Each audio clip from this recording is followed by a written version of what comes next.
वाह क्या मर्तबा ए गौस है बाला तेरा, ऊंचे ऊंचों के सरों से कदम आला तेरा। वाह क्या मर्तबा ए गौस है बाला तेरा, ऊंचे ऊंचों के सरों से कदम आला तेरा। और सर भला क्या कोई जाने के है कैसा तेरा। सर भला ए गौस आज़म तुम्हारे सर का मकाम तो बहुत बुलंद है। सर भला क्या कोई जाने के है कैसा तेरा। औलिया मलते हैं आंखें वो है तलवा तेरा। और कहते हैं क्या दबे जिस पे हिमायत का हो पंजा तेरा। क्या दबे जिस पे हिमायत का हो पंजा तेरा। शेर को खतरे में लाता नहीं कुत्ता तेरा। मतलब यह है कि आपकी बारगाह में एक कुत्ता रहा करता था, बड़ा पतला दुबला, बिल्कुल नहीफ, बिल्कुल कमज़ोर। लेकिन एक बुजुर्ग अपने शेर को लेकर के आ गए, बबर शेर को। उसके लिए गाय का इंतज़ाम किया गया, लेकिन कुत्ते ने बर्दाश्त नहीं किया कि मेरे गौस के दर की गाय, मेरे गौस के दर की गाय और बाहर का आके शेर खा जाए, ये कैसे गवारा हो सकता है। तो उस कुत्ते ने, कमज़ोर से कुत्ते ने शेर पर हमला किया था और शेर का काम चंद मिनटों में तमाम कर दिया था। ये बहजतुल असरार अल्लामा अबुल हसन शतनूफ़ी, बहुत बड़े आलिम गुजरे 800 साल पहले, 700 साल पहले उन्होंने किताब लिखी है, उसमें ये वाक़या लिखा है। वो कहते हैं शेर ने चंद ही लम्हों में जो हमला किया था, शेर पर जो हमला किया था कुत्ते ने, तो चंद ही लम्हों में शेर का काम तमाम कर दिया था। बरेली के ताजदार की नज़र जब इस वाक़े पे पड़ी तो कह उठे क्या दबे जिस पे हिमायत का हो पंजा तेरा। शेर को खतरे में, शेर को खातिर में लाता नहीं कुत्ता तेरा। और कहते हैं तू हुसैनी हसनी क्यों ना मुहियुद्दीन हो। तू हुसैनी हसनी क्यों ना मुहियुद्दीन हो। ए खिज़्र मजमए बहरैन है चश्मा तेरा। इशारा है इस शेर से कि हज़रत गौसे आज़म, जिनका आज हम जिक्र कर रहे हैं, जिनकी याद में हम यहाँ बैठे हुए हैं, जिनकी मोहब्बत में ये जलसा सजा रहे हैं, वो हसनी सैयद भी थे और हुसैनी सैयद भी थे। आपका सिलसिला आपके वालिद की तरफ से हज़रत इमाम हसन मुज्तबा तक जाता है और आपकी वालिदा की तरफ से हज़रत इमाम हुसैन तक जाता है। यही मैं एक नुक्ते की बात बताऊं आपको, एक अजीब व गरीब बात बताऊं कि अल्लाह के वली से जिस अदद की, जिस गिनती की निस्बत हो गई, अल्लाह तबारक व तआला को वो गिनती भी बड़ी पसंद आई। वो गिनती क्या है? 11। क्या है भाई? 11वीं शरीफ के लिए तो प्रोग्राम कर रहे हैं हम। वो गिनती है 11। लोग 11वीं को ख़त्म करने की बात करते हैं। जैसे 11वीं आई, सोशल मीडिया पे किसी ने लिखा कि बिदअतियों के खुशी मनाने का वक्त आ गया। मैंने कहा नादान, कहाँ तक 11वीं ख़त्म करोगे? एक हो तो ख़त्म करो। 11वीं तो अल्लाह ने इतनी कर दी है कि तुम ख़त्म नहीं कर सकते। वो कहने लगा कैसे? मैंने कहा हज़रत गौसे आज़म का नसब, नसब कहते हैं बाप दादा परदादा, ये जो होता है ना सिलसिला, इसी को कहते हैं नसब। हज़रत गौसे आज़म का नसब आपके वालिद की तरफ से जो इमाम हसन मुज्तबा तक जाता, वो 11 वास्तों से जाता है। कितने? 11 वास्तों से जाता है। और आपकी वालिदा की तरफ से जो आपका सिलसिले नसब हज़रत इमाम हुसैन तक जाता है, वो भी 11 वास्तों से जाता है। सुभान अल्लाह। एक 11वीं तो हम ये मना रहे हैं, 2 ये हो गई, कितनी हुई? 3। और मैंने जो आयत करीमा हज़रत गौसे आज़म की शान बयान करने के लिए कुरान पाक से पढ़ी है, वो आयत करीमा अल्लाह तबारक व तआला ने किस पारे में इरशाद फरमाई? वो भी पारा है 11वां। एक 11वीं का और इजाफा हुआ, 11वीं हो गई 4। और जो आयत करीमा मैंने पढ़ी है 11वें पारे में तो है ही। 11वें पारे के अल्लाह ने 11वें रुकू में रखा है इसको। सुभान अल्लाह। एक 11वीं का और इजाफा हुआ, 11वीं हो गई 5। और 6ठी को निस्बत है 6 तारीख को ख्वाजा गरीब नवाज से। इसलिए एक बात और बताऊं, ये आयत करीमा अला इन्ना औलिया अल्लाहि ला खौफुन अलैहिम वला हुम यहज़नून, ये जो आयत करीमा है ना, इस आयत करीमा में अल्लाह तबारक व तआला ने जो हुरूफ का इस्तेमाल फरमाया, जो हुरूफ इरशाद फरमाए, जो हुरूफ तहज्जी इस आयत करीमा में आए, वो भी 11 ही है। सुभान अल्लाह। कितनी 11वीं हो गई? 6 11वीं। मैंने उससे कहा कि कहां तक खत्म करोगे? जब अल्लाह ने कुरान पाक के 11वां पारा 11वां रुकू तमाम 11 आदत को पसंद कर लिया है, ख़त्म कहाँ से करोगे? अरे कोई दुनियादार पसंद करता तो बात थी, ये तो परवरदिगार ने पसंद किया है इस आदत को। तो ये 11वीं है। इसी की तरफ इमाम अहले सुन्नत आला हजरत शाह इमाम अहमद रजा खान फाजिल बरेलवी अलैहि रहमत व रिजवान कहते हैं, तू हुसैनी हसनी, तू हुसैनी हसनी। ये हुसैनी हसनी कोई आम सिलसिला नहीं है, बड़ा मजबूत सिलसिला है। ये तो अल्लाह अकबर इश्क का सिलसिला है, ये प्यार का सिलसिला है, ये मोहब्बत का सिलसिला है। वो किसी शायर ने करबला का तसव्वुर करके और इमाम हुसैन का तसव्वुर करके एक शेर कहा था और प्यार की तारीफ की थी, इश्क की तारीफ की थी। उसने कहा था, लब पर है जिक्र सिबते पैगंबर, ये इश्क है। लब कहते हैं होठों को और सिबत कहते हैं नवासे को। ये लक़ब है नवासे रसूल हजरत इमाम हुसैन इमाम हसन का। शायर कहता, लब पर है जिक्र सिबते पैगंबर, ये इश्क है, वाबस्ता है उन्हीं से मुकद्दर, ये इश्क है। और दीन मोहम्मदी को बचाने के वास्ते कुर्बान हो गए 72, ये इश्क है। तो तू हुसैनी हसनी क्यों ना मुहियुद्दीन हो, ऐ खिज़्र मजमए बहरैन है चश्मा तेरा। अल्लाह अकबर। ये गौसे आजम है, कोई छोटी जात नहीं है गौसे आजम की, बहुत बड़े हैं गौसे आजम। ये गौसे आजम जैसे करामतों के गौसे आजम है, ऐसे ही इल्म के गौसे आजम है, ऐसे ही विलायत के गौसे आजम है, ऐसे ही इबादत के गौसे आजम है, ऐसे ही रियाजत के गौसे आजम है। जिस एंगल से देखो, जिस नजरिए से देखो, जिस जानिब से देखो, हर तरफ शेख अब्दुल कादिर जिलानी गौसे आजम नजर आते हैं। ये गौसे आजम है। अल्लाह अकबर। बहुत बड़ा मर्तबा अल्लाह ने अता किया है, बहुत बड़ी शान अता की है अल्लाह ने। जैसे अंबियाए किराम की फहरिस्त में अल्लाह ने सारे अंबिया में सबसे अफजल, सबसे आला, बेमिसल, बेमिसाल, बेनजीर, जिनकी तरह आज तक न कोई आया न क़यामत तक कोई आएगा, हमारे हुजूर को अल्लाह ने सबसे अफजल बनाया। वैसे ही अल्लाह ने औलियाए किराम की फहरिस्त में, औलियाए किराम की जमात में जो सबसे अफजल बनाया, सबसे आला बनाया, बेमिसल बनाया, बेमिसाल बनाया, बेनजीर बनाया, जिनकी तरह सहाबा और ताबिईन के बाद न आज तक कोई आया न क़यामत तक कोई आएगा, वो शान है गौसे आजम की। सुभान अल्लाह। बेशक बेशक, बहुत अच्छा। ये गौसे आजम है। बचपन ही से करामतों का सुदूर हुआ, बचपन से करामतों का, करामतें तो बेपनाह है, बेपनाह करामतें दिखाई। लेकिन एक बात बता दूं, अल्लाह के वली की करामत असल नहीं होती, ये बात याद रखना। आजकल बहुत से लोग आते हैं और करामत सुना के चले जाते हैं, बस आप समझते हैं चलो ये तो उनकी ज़िंदगी के वाक़यात हैं, लेकिन करामत असल नहीं होती। करामत का मामला ऐसे होता है, एक मिसाल दूं मैं आपको, मैं बहुत जोश में नहीं, सुकून से आपको बताऊंगा, बात समझते हुए चलना, ठीक है ना। करामत का मामला ऐसे होता है जैसे गाड़ी मोटरसाइकिल आज के नौजवान चलाते हैं ना, शुरू में 20 की स्पीड होती है, फिर 30, फिर 40, फिर 50, और कोई अहमदाबाद में रहने वाला हो तो सीधा जो है वो 100 से 150 तक पहुंचा देता है आज का नौजवान।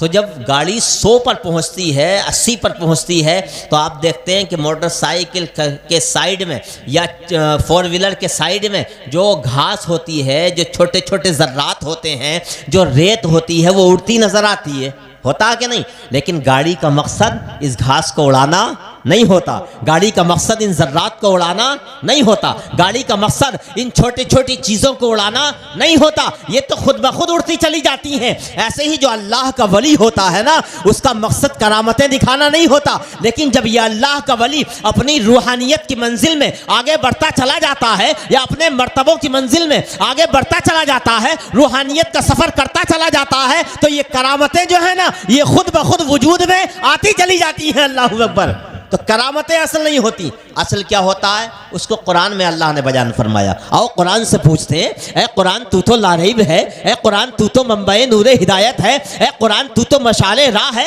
ए कुरान तू तो मीनारे नूर है, ए कुरान तू तो इंसानियत के लिए इब्तिदा से लेकर इंतहा तक, महज से लेकर लहद तक, माँ की गोद से लेकर कब्र की कोठरी तक रहनुमाई करता है। ए अल्लाह की पाक किताब कुरान, तू बता अल्लाह के वली के अंदर असल क्या होती है, असल चीज़ क्या होती है जिसको फॉलो किया किया जाए, जिस पर अमल किया जाए, जिसके तरीके पर चला जाए, तो कुरान कहता है इन औलियाउहु इल्लल मुत्तकून, बेशक अल्लाह का कोई वली भी नहीं होता मगर मुत्तकी परहेजगार।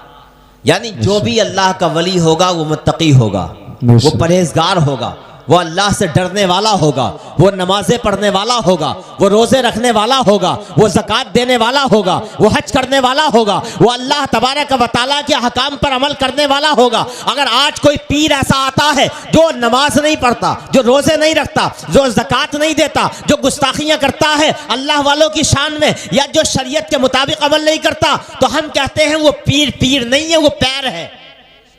इसलिए जब मुरीद हुआ करो ना, आजकल पीरों का मामला बहुत गड़बड़ हो चुका है।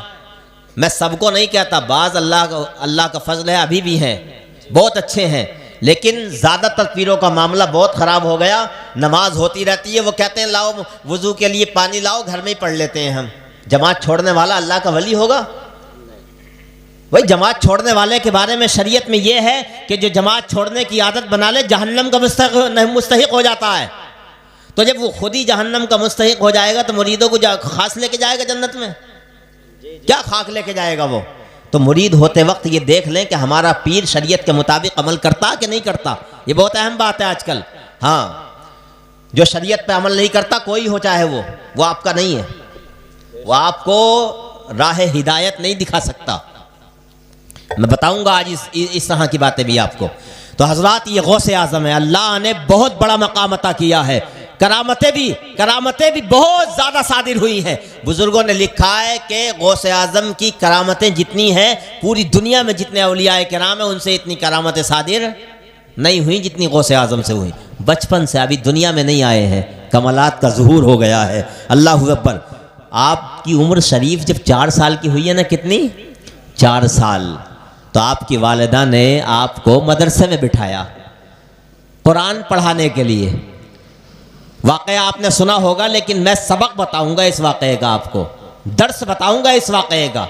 मैं बताऊंगा इस वाक़े से आपको क्या सबक मिलता है, आपको क्या दर्से हयात मिलता है, मैं ये बताऊंगा आपको। 4 साल की उम्र है, मदरसे में उस्ताद ने कहा बेटा पढ़ो बिस्मिल्लाहिर्रहमानिर्रहीम। गौसे आज़म बच्चे हैं, 4 साल की उम्र है, पढ़ा बिस्मिल्लाहिर्रहमानिर्रहीम। इतना तो उस्ताद ने कहा था। आगे आपने कलाइदुल जवाहिर, बहुत बड़ी किताब है, उसमें वाक़या लिखा हुआ है। आगे आपने खुद पढ़ना शुरू किया और सूरह फातिहा पढ़नी शुरू की। अल्हम्दुलिल्लाहि रब्बिल आलमीन पूरी हो गई, सूरह बकरा मुकम्मल हो गई। 3रा पारा, 4था पारा, 5वां पारा, 6ठा पारा, 7वां पारा, 8वां पारा, 10वां, 9वां, 11वां, 12वां, 13वां, 14वां, 15, 16, 17 या 18 पारे आपने ज़बानी पढ़ दिए। उस्ताद हैरत में पड़ गए। आज अजीब केस सामने आया है, आज अजीब बच्चा सामने आया है। आज तो पता नहीं चलता ये बच्चा पढ़ने के लिए आया है कि पढ़ाने के लिए आया है। अल्लाह अकबर, हैरत में पड़ गए।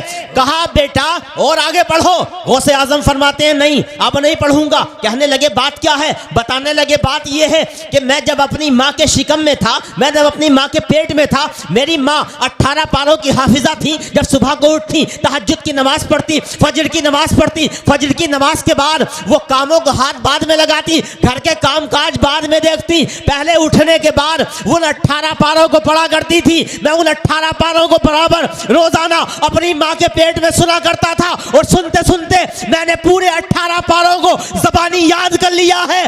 आज उन्हीं 18 पारों को मैंने आपके सामने सुना दिया है। अल्लाहु अकबर। जब उस्ताद ने सुना तो हैरत में पड़ गए। मैं आपको ये बताता हूँ, वाकया तो है, गौसे आजम ने 18 पारे सुनाए, ज़बानी सुनाए, पहले दिन सुनाए। कमाल किसका? गौसे आजम का कमाल तो है ही, लेकिन इससे ये पता चलता है कि माँ के कामों का असर, माँ के अफ़आल का असर, माँ के किरदार का असर बच्चे पर उस वक्त भी पड़ा करता है जब वो माँ के पेट में होता है। मुझे बताओ, अगर माँ 18 पारे ना पढ़ती तो क्या गौसे आजम आज 18 पारे सुनाते? भाई खुद गौसे आजम ने तो बताया मैंने माँ की वजह से पढ़े। जो जब माँ के कामों का असर बच्चे पर माँ के पेट में पड़ा करता है, तो जब बच्चा दुनिया में आएगा तब नहीं पड़ेगा? बिल्कुल पड़ेगा। आज हमारे बहुत से भाई, हमारे बहुत से बुजुर्ग, हमारे बहुत से वालिदैन की उम्र वाले वो आके हमारे पास कहते हैं हमारा बच्चा नाफरमान हो गया, हमारा बच्चा हमारी बात मानता ही नहीं। हम कहते हैं शादी में मिलाद शरीफ करा दे, लेकिन वो जो है नाच गाना कराने के लिए कहता है। इस तरह की शिकायतें बहुत आती हैं। तो मैं कहा करता हूँ, बात यह है कि बच्चे की तरबियत अच्छी नहीं हुई, बच्चे की तरबियत अच्छी नहीं हुई। क्यों?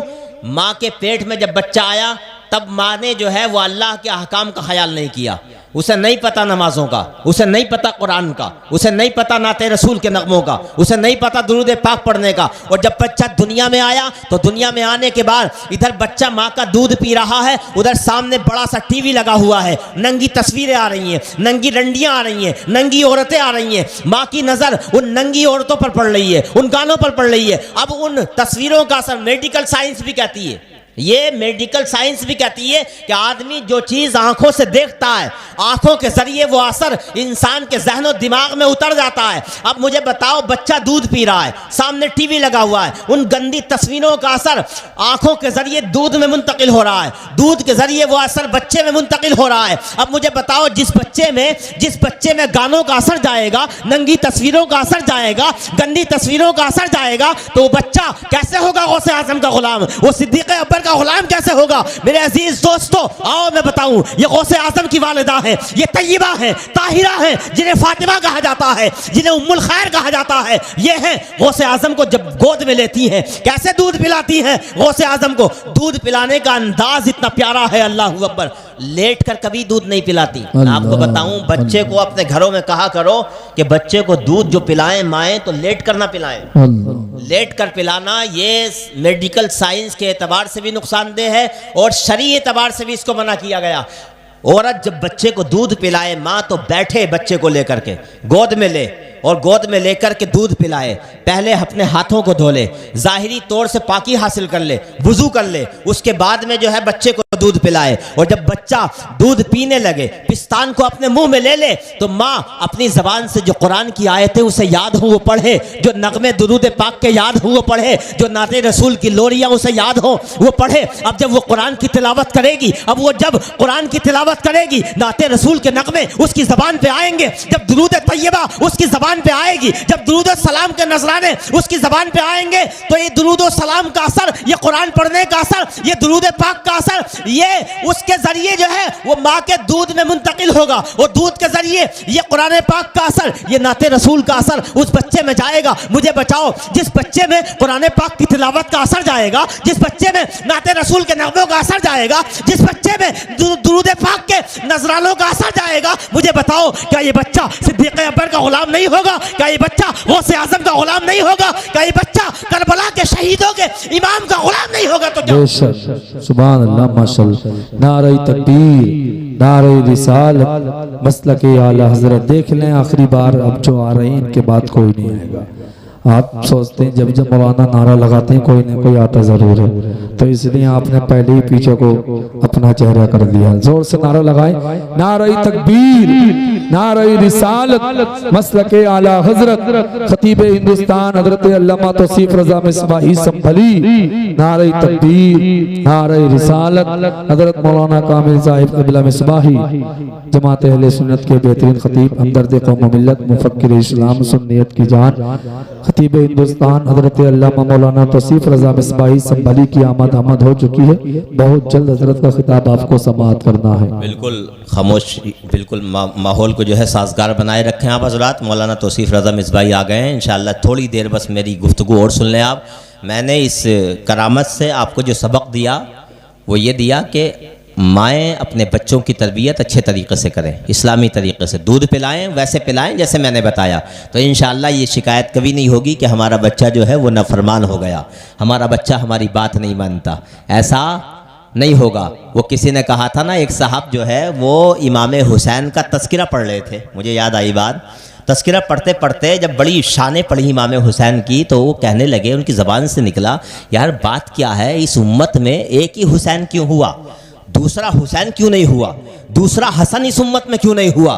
तो एक बराबर में कोई साहब बैठे थे, उन्होंने कहा बात यह है कि इस उम्मत में दूसरी कोई माँ फातिमा जैसी नहीं है, इसलिए कोई हसन नहीं, कोई दूसरा हसन नहीं हुआ, कोई दूसरा हुसैन नहीं हुआ। जब मैंने ये बात सुनी तो मैंने कहा था ये तो सही है कि फातिमा नहीं तो हसन नहीं, ये तो सही है कि फातिमा नहीं तो हुसैन नहीं, लेकिन मैं ये कहता हूं कि अगर आज की माएँ, आज की हमारी बेटियां, आज की हमारी बहनें अगर खातून जन्नत फातिमा ज़हरा के नक्शे कदम पर चलने लगे, उन्हें अपना आइडियल बना ले, उन्हें अपना नमूना बना ले, उनके सजदों को अपना ले, उनकी रियाजत को अपना ले, उनकी इबादत को अपना ले, वो सजदे अल्लाहु अकबर फातिमा ज़हरा अल्लाहु अकबर सजदा करती है ना, तो एक एक सजदा इतना लंबा हो जाता है कि पूरी पूरी रात गुजर जाती है। वो किसी ने कहा था कि फातिमा ज़हरा जो है वो दुआएं करती थी रब की बारगाह में, ऐ मालिक मौला, ऐ परवरदिगार आलम, ऐ कायनात को बनाने वाले, ऐ रातों दिन को बनाने वाले, एक रात तो ऐसी बना दे कि तेरे महबूब की बेटी फातिमा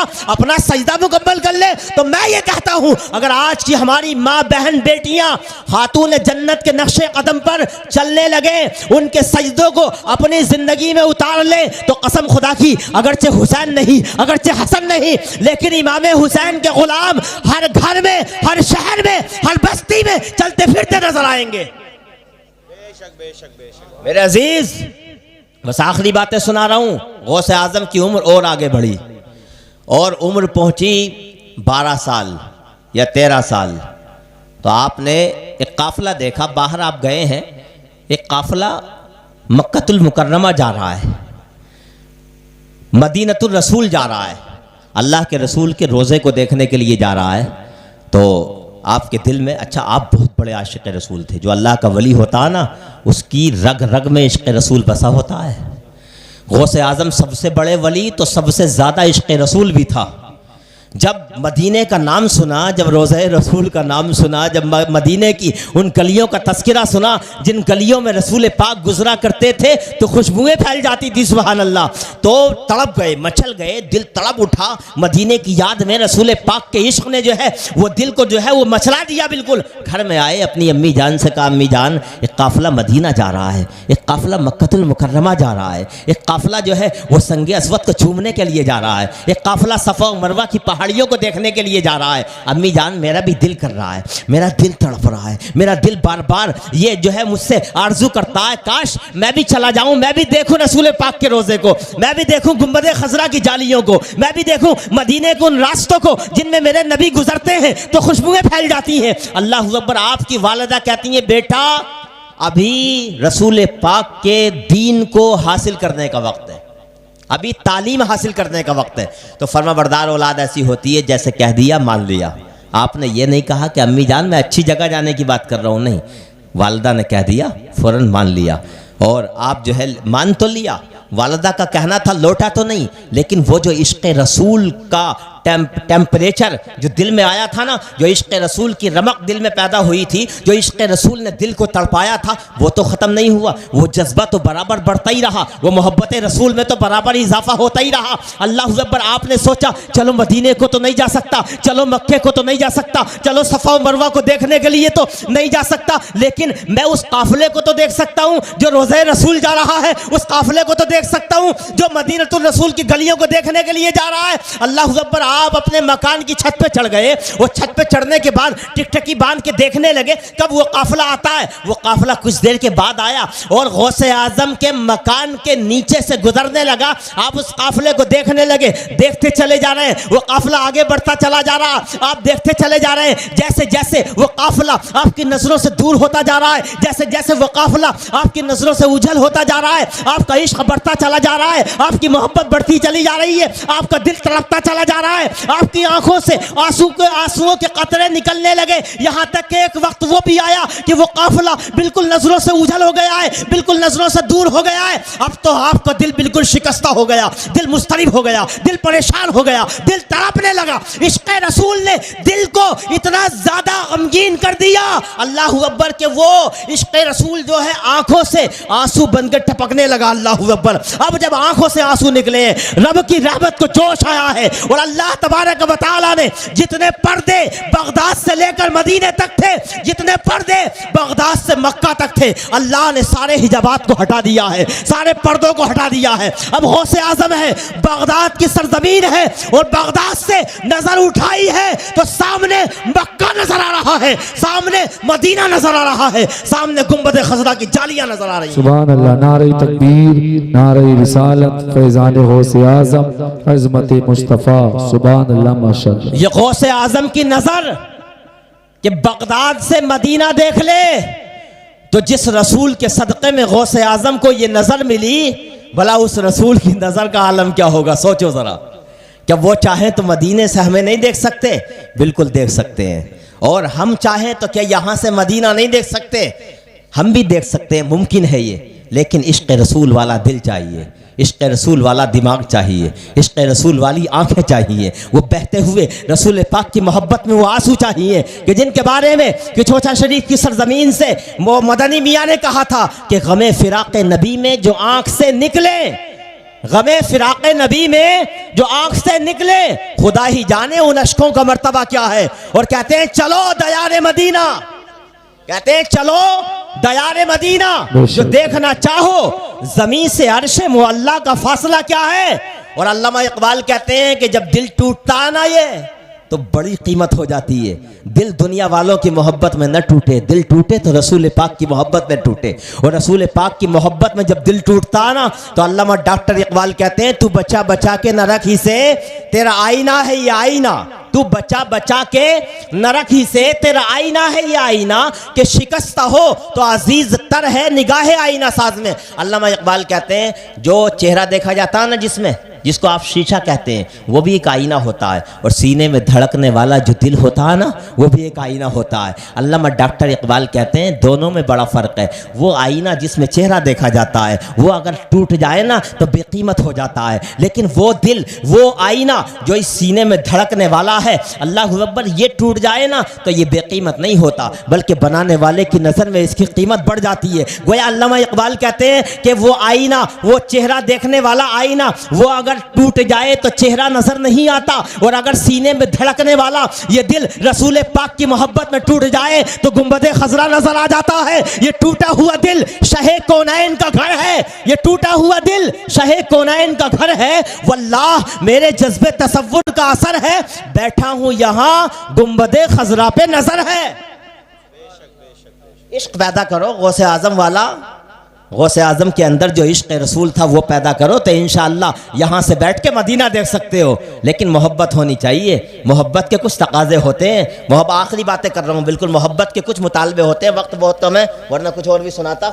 मोहब्बत के कुछ मुतालबे होते हैं। ये नहीं कि हम मोहब्बत करते हैं बहुत ज़्यादा, नमाज एक टाइम की नहीं पढ़ते। हम गौसे आजम से प्यार बहुत करते हैं लेकिन रोज़े नहीं रखते। हम गौसे आजम से प्यार बहुत करते हैं और शराबें पीते हैं। नहीं, ये मोहब्बत नहीं है। मैं बिल्कुल इनकार नहीं करता कि आप मोहब्बत नहीं करते, मोहब्बत आप करते हैं, लेकिन जो सच्ची मोहब्बत है ना, जो फायदा पहुंचाने वाली मोहब्बत है, वो मोहब्बत कैसी होनी चाहिए। गौसे आजम, इबादत आपने सुनी कि रातों रात इबादत करते, 40 साल तक जो है वो इशा के वुजू से फजर की नमाज पढ़ते रहे। इसका मतलब ये है कि नमाज कभी नहीं छोड़ते थे, रोजा कभी नहीं छोड़ते थे, बचपन ही से रोजा रखा। खौफ खुदा का यह आलम था, इतना अल्लाह से डरते कि शेख सादी शिराजी ने अपनी किताब गुलिस्ता में एक वाकया लिखा, छोटा सा वाकया, कि आपको लोगों ने देखा कि हरम शरीफ की सरजमीन है और आप जो है वहां सजदे में हैं और सजदे की हालत में बेपनाह रो रहे हैं और अल्लाह से मुनाजात कर रहे हैं, अल्लाह से दुआएं कर रहे हैं, मालिक मौला की बारगाह में अर्ज कर रहे हैं, ऐ परवरदिगार, ऐ कायनात को बनाने वाले पालनहार,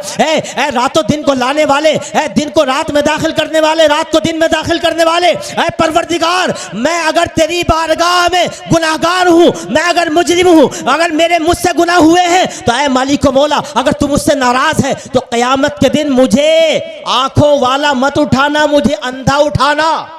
कौन कह रहे हैं गौसे आजम? हालांकि आप गुनाहगार नहीं, आप भाई जो रातों रात नमाजें पढ़े वो गुनाहगार, वो तो अल्लाह के महबूब हैं, ये तो अल्लाह के प्यारे हैं, लेकिन उसके बावजूद अल्लाह से डरने का ये आलम। आज हमें गौसे आजम का नाम बहुत लेते हैं लेकिन खौफ खुदा हमारे अंदर नहीं है। अगर खौफ खुदा हमारे अंदर होता तो नमाज छूटती, रोज़ा छूटता, हज छूटता, हमारी शादियों में डांस पार्टियां होती, ये डीजे आता नहीं, इसलिए कि ये सब चीज़ें खौफ खुदा वाली नहीं है। क्योंकि आप ये मानते हैं कि अल्लाह देख रहा है, मानते हैं कि नहीं इस बात को? अल्लाह देख रहा है। आज अगर कोई पुलिस वाला आ जाए तो उसके सामने कोई ऐसा काम करोगे कि जिससे वो नाराज हो जाए या आपको गिरफ्तार कर ले? नहीं कर सकते ना। एक पुलिस वाले के डर से आप उसके सामने उसकी खिलाफ वर्जी नहीं कर सकते। और वो रब, वो परवरदिगार अल्लाह अकबर जो हर वक्त हमें देख रहा है, जिसकी शान आयतुल कुर्सी में बयान की गई, ला ताखुजुहु सिनतुन वला नौम, अल्लाह को तो न ऊँग आती है न नींद आती है। वो कभी अपने बंदों के अफ़आल से या किरदार से या अपने बंदों के कामों से एक लम्हे के लिए भी बेखबर नहीं होता। मेरे अजीज, क्यों नहीं सोचता जब तू नमाज छोड़ता है कि मुझे खुदा देख रहा है? क्यों नहीं सोचता जब अपने घर में डीजे बजाता है कि अल्लाह देख रहा है? उस वक्त तू क्यों नहीं सोचता जब तू एक दूसरे को मारता नजर आता, गाली देता हुआ नजर आता है? क्यों नहीं तेरे दिमाग में आता कि अल्लाह देख रहा है? अगर तू अल्लाह से डरता तो कभी ये काम करता बंदा? कभी नहीं करेगा ये गुनाह के काम। इसलिए मेरे अजीज, रब अपने बंदों से बड़ी मोहब्बत करता है यार। इसलिए रब तबारक व तआला के महबूब बनो, गौसे आज़म की ज़िंदगी पर अमल करो। रब तो इतनी मोहब्बत करता है, वो परवरदिगार इतनी मोहब्बत करता है। वो माँ है ना, माँ कितनी मोहब्बत करती है बच्चों से, इतनी मोहब्बत करती है माँ, कसम खुदा की, कि माँ की मोहब्बत को दुनिया में आज तक कोई ऐसा पैमाना नहीं बना, दुनिया में आज तक ऐसी कोई तराजू नहीं बनी, दुनिया में आज तक कोई ऐसा कांटा नहीं बना कि जिस पर माँ की मोहब्बत को तोला जा सके। यही माँ है कभी अपने बच्चों की पढ़ाई के लिए, अपने बच्चों की जिंदगी को बेहतर बनाने के लिए दूसरों के घरों में बर्तन मांजती नजर आती है। ये माँ है, अल्लाह अकबर। लेकिन रब की मोहब्बत का आलम यह है कि उलमा ने लिखा कि रब तो अपने बंदों से इतनी मोहब्बत करता है कि 70 माओं से भी ज्यादा मोहब्बत करता है। इसलिए मायूस होने की भी जरूरत नहीं। रब कुरान पाक में फरमाता है, या अय्युहल इंसान मा गर्रा का बिरब्बिकल करीम, ऐ इंसान तुझे अपने रब की बारगाह से किस चीज़ ने धोखे में डाल दिया? आजा अपने रब की बारगाह की तरफ। यानी रब बुलाता है। आज अगर बंदा पुलिस से छूट के भाग जाए तो उसे प्यार से नहीं बुलाया जाता, पकड़ा जाता है। लेकिन ये रब है, बंदा भागा है उसकी बारगाह से, कोई शराब खाने गया है, कोई बुत घर गया है, कोई जो है वो जुआ खेलने के लिए गया है, कोई शराब पीने के लिए गया है, कोई जो है वो नमाज छोड़ रहा है। लेकिन रब इतना मेहरबान है, रब प्यार के साथ बुलाता है, ऐ मेरे बंदे, ऐ मेरे महबूब के उम्मती, तुझे किस चीज ने तेरे रब की बारगाह से दूर कर दिया है? आजा अपने रब की बारगाह में, आजा। अरे आ तो सही, तेरे गुनाह चाहे जितने हो, चाहे जितने तेरे गुनाह हो, तू आजा। और आने के बाद मस्जिद में सर रख दे, और सर रखने के बाद अपने रब की बारगाह में चंद आंसू बहा दे, और आंसू बहाने के बाद रब की बारगाह में तौबा कर ले, ऐ मालिक मौला, ऐ परवरदिगार, आज तक तो मैं नमाजें छोड़ता रहा, आज तक तो मैं रोजे छोड़ता रहा, आज तक तो मैं अपने घर में डीजे बजाता रहा, आज तक तो मैं अपने घर में डांस पार्टी करता रहा, लेकिन है मालिक मौला, आज मुझे शर्मिंदगी हो गई है, आज नदामत हो गई है, आज के बाद कभी ये गुनाह ना करूंगा। तो तेरे कितने गुनाह हो, रब फरमाता है मैं तेरा एक एक गुनाह करके सारे गुनाहों को माफ कर दूंगा। तो इसलिए ये गौसे आजम किससे मंसूब ये रात है, यहीं बैठ के यहां से जाओ, बाद में पहले तौबा करो कि इंशाअल्लाह आज के बाद हम ये सारे गुनाह नहीं करेंगे। और गौसे आज़म से मोहब्बत का जो दावा है वो सच कर दिखाएंगे कि जैसे गौसे आज़म की ज़िंदगी थी वैसे हमारी ज़िंदगी होगी। हम झूठ नहीं बोलेंगे, एक दूसरे की ग़ीबत नहीं करेंगे, एक दूसरे मुसलमान को नुकसान पहुंचाने का तसव्वुर नहीं करेंगे, एक दूसरे की मैड नहीं काटेंगे, एक दूसरे पर जुल्म नहीं करेंगे, और गरीबों की मदद करेंगे, नमाज नहीं छोड़ेंगे, रोज़ा नहीं छोड़ेंगे, घरों में जो है वो डांस पार्टी डीजे नहीं करेंगे। ये यहीं से अहद करके उठो तो इंशाअल्लाह आपको जो है अल्लाह तबारक व तआला माफ़ फरमा देगा। और यकीनन आपने यही तौबा कर ली ना आज, तो इंशाअल्लाह क़यामत के दिन नबी पाक सल्लल्लाहु अलैहि वसल्लम की उम्मीद है हमें शफ़ाअत कुबरा नसीब होगी। अल्लाह ताला हम सब को गुनाहों से पाक फरमाए। अल्लाह ताला आज की इस रात के तुफ़ैल हम सब की मग़फ़िरत फरमाए, हम सब के घरों में बरकतें नाजिल फरमाए। वमा अलैना इल्लल बलागुल मुबीन। अस्सलामु अलैकुम व रहमतुल्लाहि व बरकातुहू। एक मरतबा कलमा तय्यबा पढ़ ले, ला इलाहा इल्लल्लाहु मुहम्मदुर रसूलुल्लाह सल्लल्लाहु अलैहि वसल्लम।